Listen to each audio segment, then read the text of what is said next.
This is Prime Minister David Johnson. Question number one, sir. Mr. Speaker, I can announce to the House that in light of the increasingly threatening behaviour from Russia and in line with our previous support, the UK will shortly be providing a further package of military support to Ukraine. This will include lethal aid in the form of defensive weapons and non-lethal aid. Mr. Speaker, I'm sure the whole House will want to join me in congratulating Team GB's curling teams for winning gold and silver medals at the Winter Olympics. And Mr. Speaker, I know that members across the House will want to offer condolences to the family and friends of our former colleague, Sir Richard Shepherd, who sadly died earlier this week. He served as the MP for Aldridge Brown-Hills for 36 years. Mr. Speaker, this morning I had meetings with ministerial colleagues and others. In addition to my duties in this House, I shall have further such meetings later today. David Johnson. Thank you, Mr. Speaker. By 2027, Didcot in my constituency will be 42% larger than it was a decade earlier. Wantage and Grove will be 59% larger. There are thousands more houses going in Wallingford, Farringdon and all the villages I represent, and not a single new GP surgery.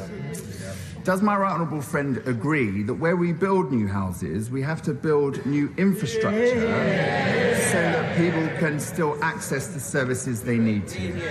Prime Minister. Yes, of course my honourable friend is right, Mr. Speaker, and that's why we're making record investments in the NHS and in schools and roads as we can, Mr. Speaker, thanks to the strong growth in our economy, and I'll make sure that he gets a meeting with the relevant minister to discuss his immediate local concerns. We now come to the Leader of the Opposition, Keir Starmer. Thank you, Mr. Speaker. Can I join with the comments of the Prime Minister in relation to Sir Richard Shepherd? Mr. Speaker, we all want to deter aggression in Europe. We're not dealing with breakaway republics. Putin is not a peacekeeper. A sovereign nation has been invaded. The Prime Minister promised that in the event of an invasion, he would unleash a full package of sanctions. If not now, then when?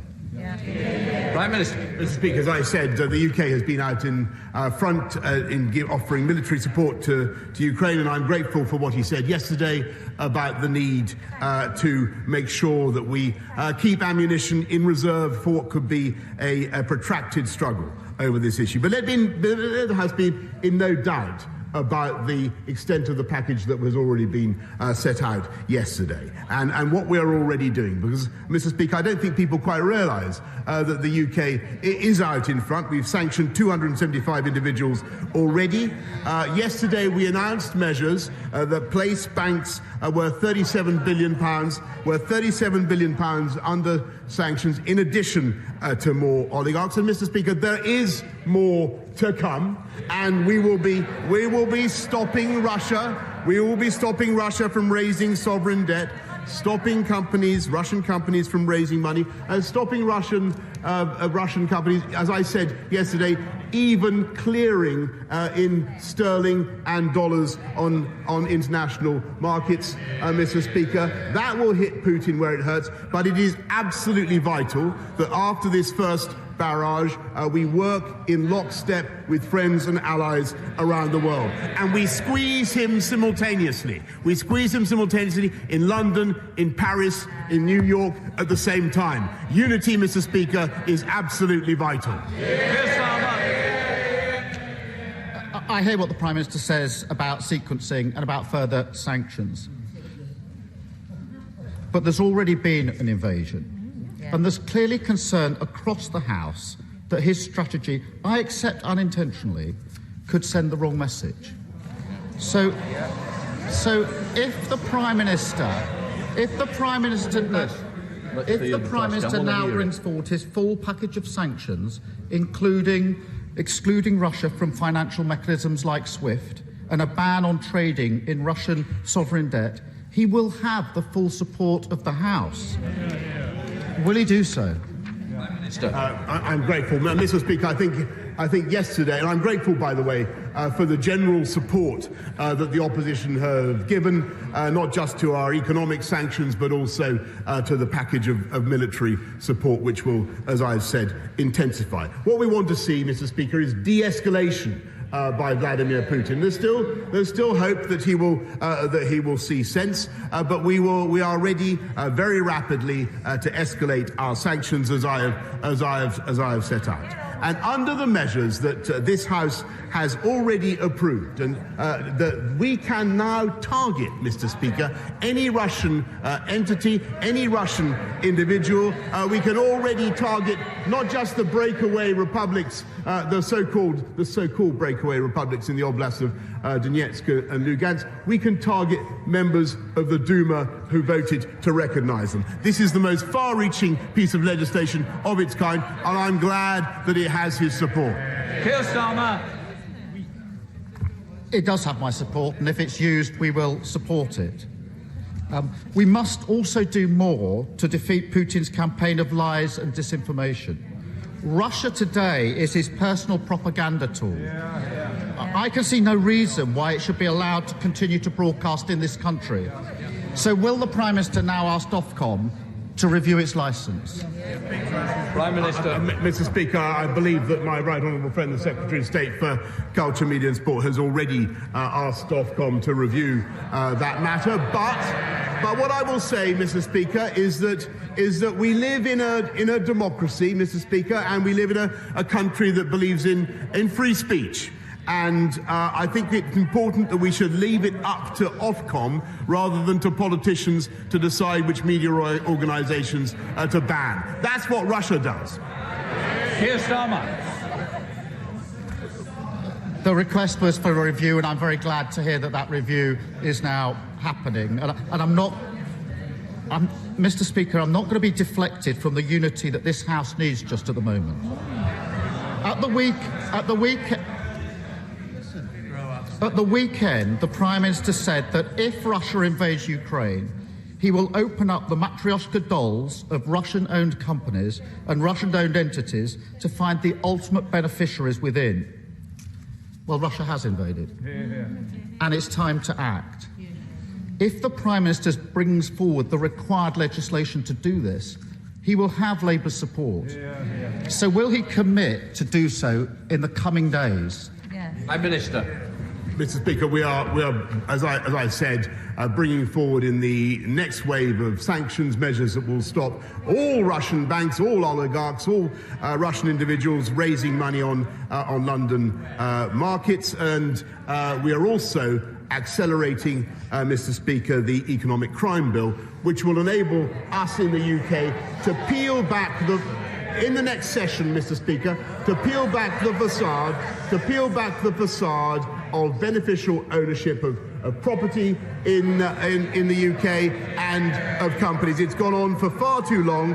We are going to tackle it under this government, Mr. Speaker. But on all these measures, I think it is very, very important that the House remembers they are more effective when all financial centres move forward together. And that is what the UK has been organising. Keir Starmer. Mr. Speaker, I think I heard the Prime Minister say that the economic crime bill will be in the next session. I hope I misheard that. But I can assure him, if he brings it forward in this session, in coming days, it will have our support. There's no reason to delay this. Let me also turn to the elections bill. As it stands, the bill would allow unfettered donations from overseas to be made to UK political parties from shell companies and individuals with no connections to the UK. Labour has proposed amendments to protect our democracy from the flood of foreign money drowning our politics. We can all now see how serious this is. So will the Prime Minister now change course and support these measures in the House of Lords? Mr. Speaker, we have very tough laws, tough rules in this country to stop foreign donations. We don't accept foreign donations. You have to be on the register of the UK electoral register to give to a UK political party. And before he starts chucking it around, Mr. Speaker, I just remind him the largest single corporate donation to the Labour Party came from a member of the Chinese Communist Party.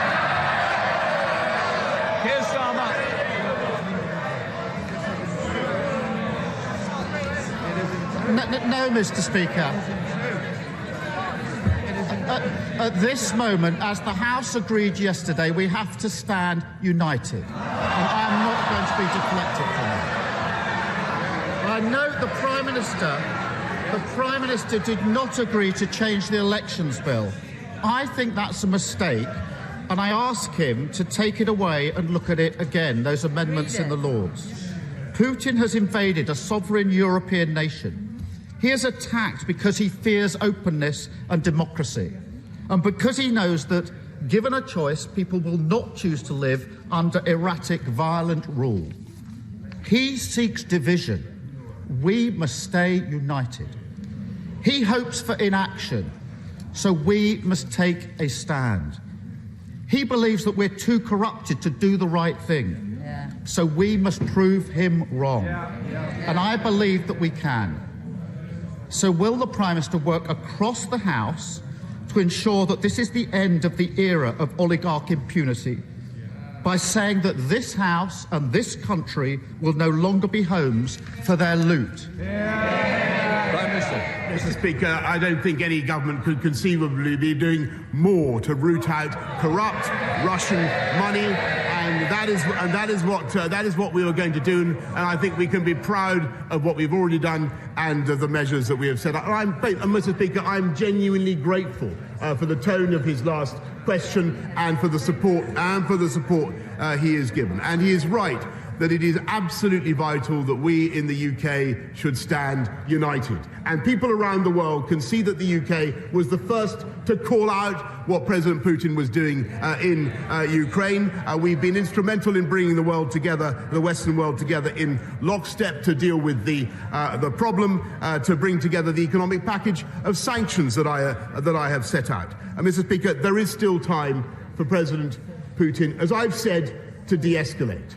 But what is at stake, being absolutely no doubt, is not just the democracy of Ukraine, but the principle of democracy around the world.